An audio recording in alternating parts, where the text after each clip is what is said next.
Jadi untuk satu hip hop tuh keresahan saya.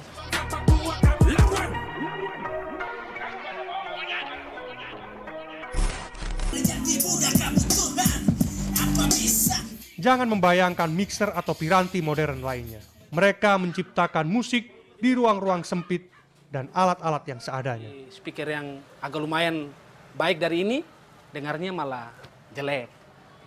Maksudnya tidak terlalu sempurna lah. Terus dari sini Kayak gitu. nyambung ke laptop. Dari sini nyambung ke laptop. Nah biasanya Bagaimana ini? ini laptop zaman Adam dan Hawa. Ini sudah lama laptop ini, sudah lama sekali. Ini juga karena waktu saya datang dari Ambon ke sini kan saya tidak bawa laptop. Ini laptop punyanya mantan pacar saya, yang sekarang jadi istri saya. Ketika contoh kayak gini, misalnya saya rap, kendaraan lewat, stop dulu. Karena kita tidak punya studio yang punya kedap suara, tidak ada. Jadi misalnya contoh ada sementara take, mama panggil di belakang di dapur, berhenti dulu. Kayak begitu. Semua pengerjaan video sampai visual digarap serius. Meski tentu saja inilah hal maksimal yang bisa mereka lakukan. Teman-teman sangat militan untuk dalam hal recording. Kita menggunakan alat yang seadanya. Contoh saya kalau abang lihat di sini misalnya kayak ini laptop, terus speakernya cuma seadanya kayak gini. Dulu tuh bahkan mungkin sekarang banyak ini perkembangan zaman, banyak teman-teman yang sudah mulai berubah, ada yang punya home studio sederhana, yang punya ya lumayan.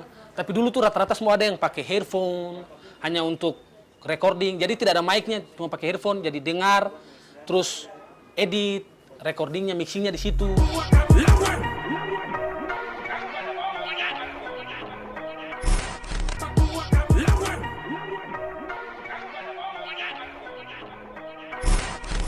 Satu persatu kepingan di jalanan, 72 tahun hidup dalam pengasingan, jadi terbelakang dipanggil orang hutan.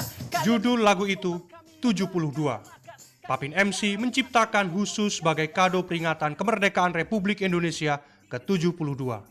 Liriknya berisi kritik pedas terhadap perilaku penguasa di tanah Papua. Lupa kami pun juga butuh makan, Papua punya Mas Jakarta yang jadi juragan. Kalau misalnya teman-teman dengar lagu 72, di situ ada lirik yang saya tulis tuh di bagian yang masalah kami bukanlah hanya pembangunan, tapi kebodohan, kelaparan, kecurangan seperti makanan.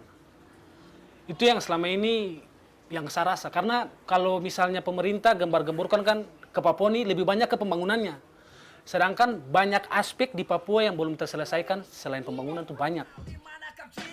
Musik menjadi alternatif menyuarakan apa yang terjadi ketika akses informasi dibatasi. Ia berpikir hip hop mampu membuka selubung kabut fakta di Papua. Dua tuh saya lebih tekankan di yang media. Sebenarnya kayak pemberitaan-pemberitaan tentang Papua itu buat saya kurang. Kalau kurangnya itu menurut versi saya, selama ini berita-berita yang keluar tuh seperti sudah disetting.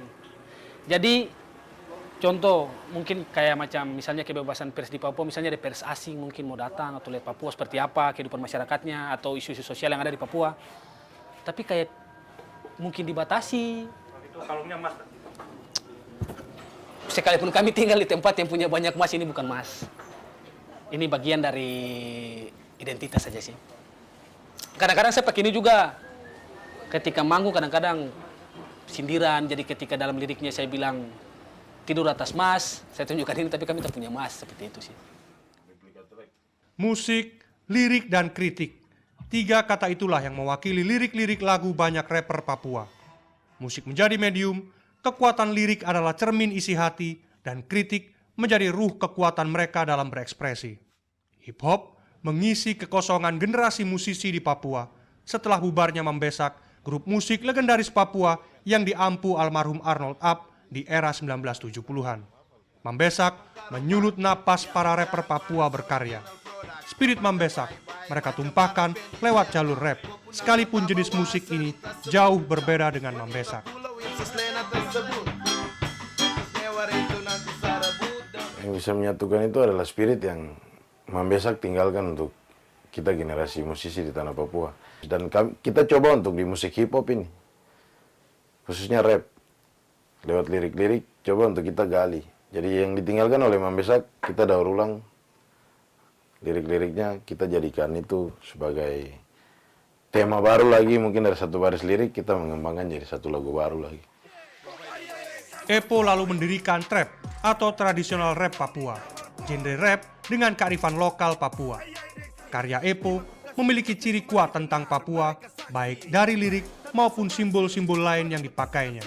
Lagu Karwar Boy satu di antaranya.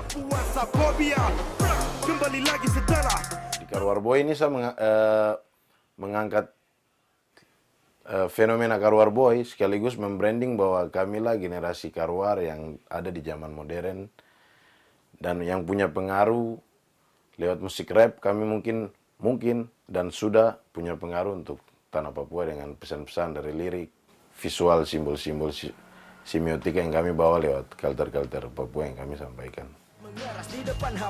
Musisi rap yang mengusung isu-isu sosial banyak bermunculan. Ada Renslam, rapper yang kini berkarir di Jakarta itu, juga memiliki lirik kuat yang berisi tentang ketidakadilan yang terjadi di tanah air dan Papua. Dalam lagu berjudul Ayat, Renslam mengulas tentang perjuangan petani kendeng, meningkatnya sentimen agama, sampai pelanggaran hak asasi manusia di Papua. Dalam sebuah lirik berbunyi, Kami mimpikan guru, engkau kirimkan tentara. Kami inginkan buku, engkau pilihkan senjata dan serahkan emas. Mereka jangan serakah, biar Papua merdeka di tanah punya mereka. ketika persekusi dan aksi rasial terhadap mahasiswa Papua di Surabaya yang memicu rangkaian kerusuhan terjadi, para rapper ini merespon dengan berbagai lagu berlirik kecaman dan perdamaian. Meski mengandung metafora, pesan yang mereka sampaikan lewat lirik mudah untuk dicerna agar generasi mereka bisa memahami apa yang sedang terjadi. Musikalitas yang diasah dari pengalaman sehari-hari membuat kuat kata per kata yang mereka ciptakan.